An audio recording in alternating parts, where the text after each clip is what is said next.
Hello friends, ಎಲ್ರಿಗೂ ನಮಸ್ಕಾರ. Government jobs news YouTube ಚಾನಲ್ಗೆ ಸ್ವಾಗತ.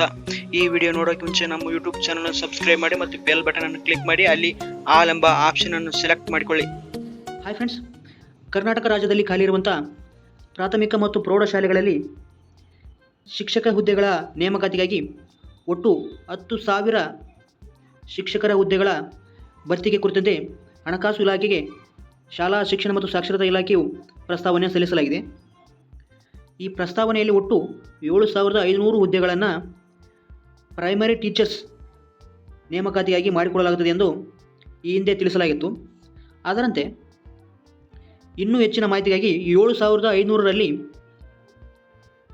6,300 ಹುದ್ದೆಗಳನ್ನು PST ಪ್ರೈಮರಿ ಸ್ಕೂಲ್ ಟೀಚರ್ಸ್ ಹುದ್ದೆಗಳಾಗಿ ಭರ್ತಿ ಮಾಡಲಾಗುತ್ತದೆ ಎಂಬ ಮಾಹಿತಿಯನ್ನು ಮಾನ್ಯ ಸಚಿವರು ಕರ್ನಾಟಕ ವಿಧಾನ ಪರಿಷತ್ನ ಸದಸ್ಯರಿಗೆ ಅಂದರೆ ಶ್ರೀ ನಿರಾಣಿ ಹನುಮಂತ್ ರುದ್ರಪ್ಪ ಇವರಿಗೆ ಉತ್ತರದ ಮೂಲಕ ವಿವರಣೆಯನ್ನು ನೀಡಿದ್ದಾರೆ.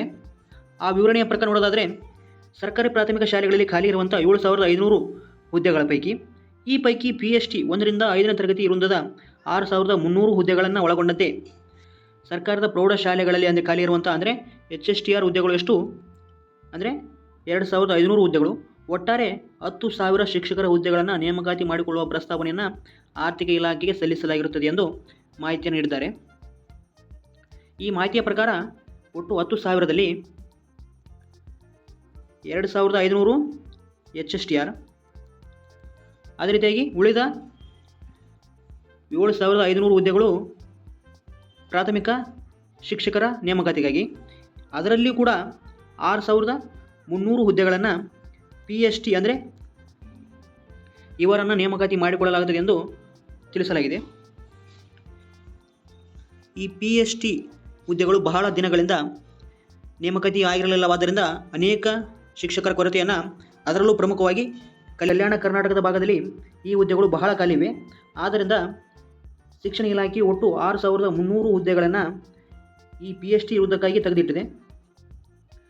ಅದರಲ್ಲಿ ಪ್ರಮುಖವಾಗಿ ಅತಿ ಹೆಚ್ಚು ಹುದ್ದೆಗಳನ್ನು ಕಲ್ಯಾಣ ಕರ್ನಾಟಕ ವೃತ್ತದ ಹುದ್ದೆಗಳಿಗಾಗಿ ನೇಮಕಾತಿಯನ್ನು ಮಾಡಿಕೊಳ್ಳುವ ಬಗ್ಗೆ ಸರ್ಕಾರ ತೀರ್ಮಾನಿಸಲಾಗಿದೆ.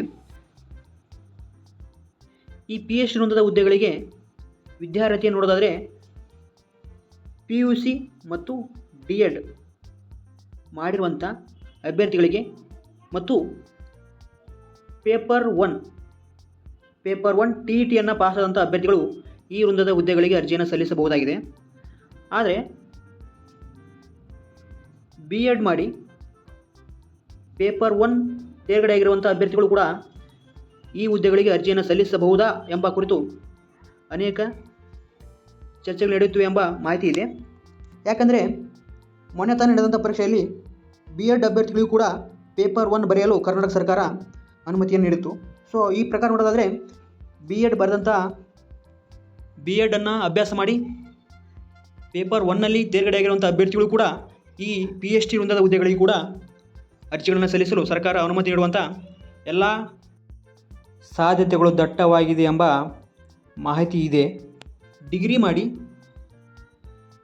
ಪ್ಲಸ್ B.Ed ಮಾಡಿರೋರು GPSR ಹುದ್ದೆಗಳಿಗೆ ಅರ್ಜಿಯನ್ನು ಸಲ್ಲಿಸಬಹುದು.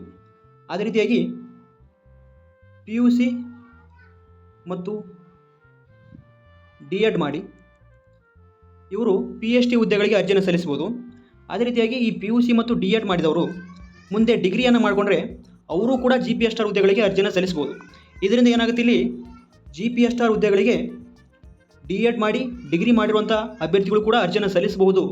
ಆದ್ದರಿಂದ B.Ed ಮಾಡಿರುವಂಥ ವಿದ್ಯಾರ್ಥಿಗಳು ಕೂಡ PST ಹುದ್ದೆಗಳಿಗೆ ಅರ್ಜಿಯನ್ನು ಸಲ್ಲಿಸಬೇಕು ಎಂಬ ಅನೇಕ B.Ed ವಿದ್ಯಾರ್ಥಿಗಳ ಬೇಡಿಕೆ ಇದೆ. ಯಾಕೆಂದರೆ ಅವರಿಗೆ ಅವಕಾಶ ನೀಡಲಾಗಿದೆ ಮತ್ತು ನಮಗೂ ಅವಕಾಶ ನೀಡಬೇಕು ಎಂಬ B.Ed ವಿದ್ಯಾರ್ಥಿಗಳಲ್ಲಿ ಬೇಡಿಕೆ ಇದೆ.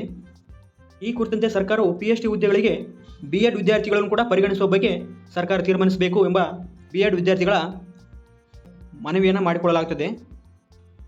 ಒಟ್ಟು 10,000 ಶಿಕ್ಷಕ ಭರ್ತಿಯಲ್ಲಿ PST ಒಟ್ಟು 6,300 ಹುದ್ದೆಗಳು, GPSTR ಒಟ್ಟು 1,200 ಹುದ್ದೆಗಳು, HSTR ಒಟ್ಟು 2,500 ಹುದ್ದೆಗಳನ್ನು ನೇಮಕಾತಿ ಮಾಡಿಕೊಳ್ಳಲಾಗುತ್ತದೆ ಎಂಬ ಮಾಹಿತಿ ಹೊರಬಂದಿದೆ. ಈ HSTR ಹುದ್ದೆಗಳಲ್ಲಿ ಒಂದಿಷ್ಟು ಹುದ್ದೆಗಳು ಟೀಚರ್ ಹುದ್ದೆಗಳನ್ನು ಕೂಡ ಅದೇ ರೀತಿಗೆ ಚಿತ್ರಕಲಾ, ಸಂಗೀತ ವಿಭಾಗ ಹೀಗೆ ಅನೇಕ ವಿಭಾಗದ ಹುದ್ದೆಗಳನ್ನು ಕೂಡ ನೇಮಕಾತಿ ಮಾಡಿಕೊಳ್ಳಲಾಗುತ್ತದೆ. ಆದ್ದರಿಂದ ವಿದ್ಯಾರ್ಥಿಗಳೇ, ನಿಮ್ಮ ತಯಾರಿಯನ್ನು ನೀವು ಮಾಡಿಕೊಳ್ಳಿ ಎಂದು ಹೇಳ್ತಾ ಈ ವಿಡಿಯೋನ ಕೊನೆಗೊಳಿಸ್ತಾ ಇದ್ದೇನೆ. ಈ ವಿಡಿಯೋ ಇಷ್ಟವಾಗಿದ್ದರೆ ಲೈಕ್ ಮಾಡಿ, ಶೇರ್ ಮಾಡಿ, ನಮ್ಮ ಯೂಟ್ಯೂಬ್ ಚಾನಲ್ ದಯವಿಟ್ಟು ಸಬ್ಸ್ಕ್ರೈಬ್ ಮಾಡಿ.